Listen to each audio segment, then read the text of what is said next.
Hi, my legal eagles and future briefcases. Welcome to Spill the Corporate Tea, where we dish out the juiciest tales from business, law, and finance, hold the snooze-inducing jargon. Think of it as our weekly catch-up, but with extra corporate secrets.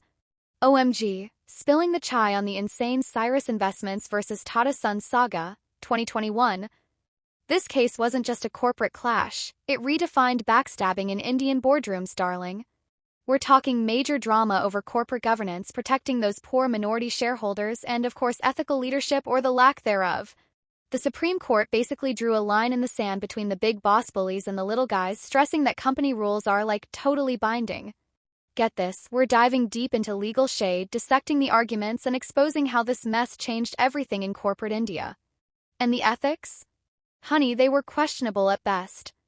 So, picture this. In the ever-twisting world of corporate law, Cyrus Investments versus Tata Sons 2021 is the benchmark for boardroom betrayals and shareholder showdowns. It all started when Mr. Cyrus Mistry got the boot as Tata Sons' big cheese, sparking a legal war under Sections 241 and 242 of the Companies Act, 2013. Question: what really counts as oppression and mismanagement behind closed doors? The Supreme Court's verdict?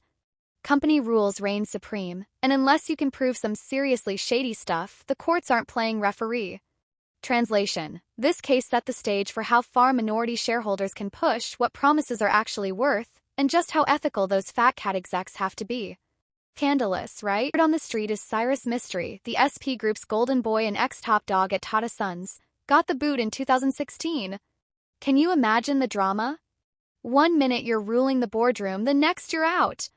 Ratan Tata himself gave Cyrus the throne, but after just 4 years, bam, gone.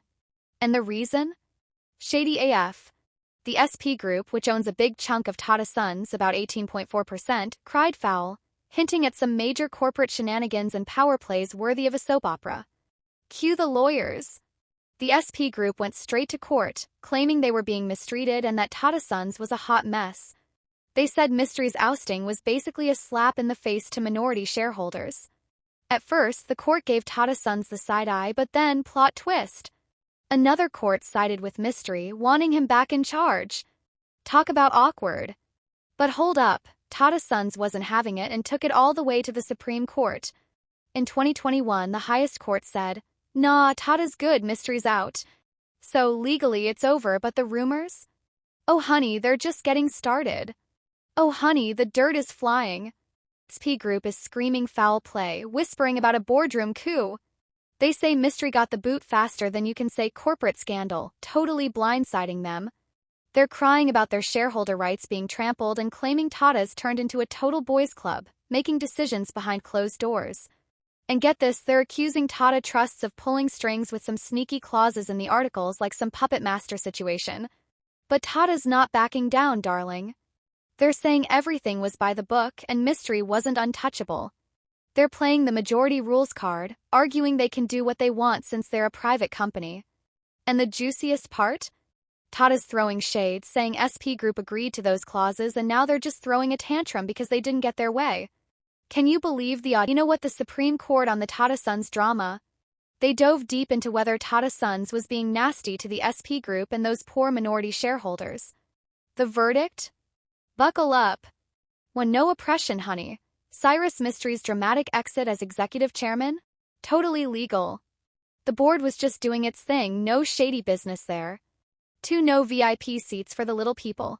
Court said being a minority shareholder doesn't give you a free pass to the boardroom or veto power, unless it's in writing. Read the fine print, darling. 3 bad boss versus breaking the law. The court hinted Mistry's ousting might have been a bit scandalous, but not illegal.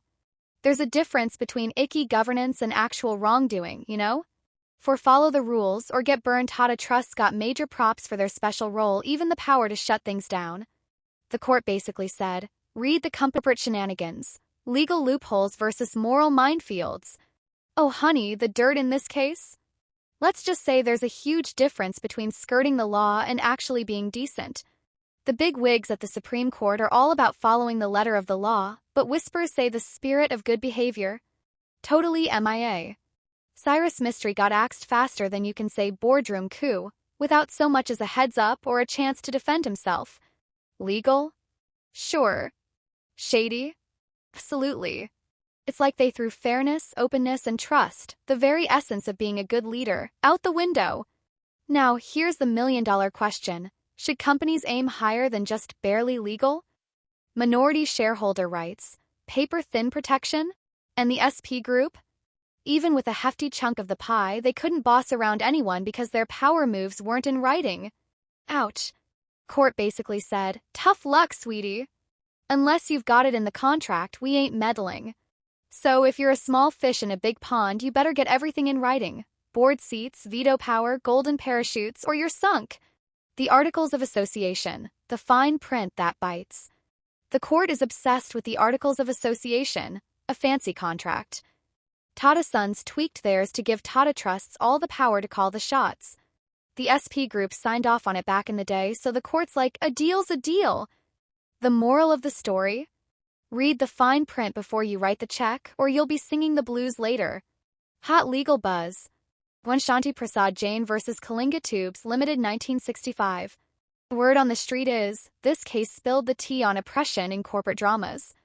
Apparently, just being unfair isn't enough, you gotta be downright nasty to qualify. 2 Needle Industries, India Limited v Needle Industries Nui India Holdings Limited 1981. Court whispered that management must play nice with all shareholders, especially the little guys. Fairness, darling, is key. 3 Sangramson P. Gekvad vs. Shantadevi P. Gekvad 2005. Trust was betrayed.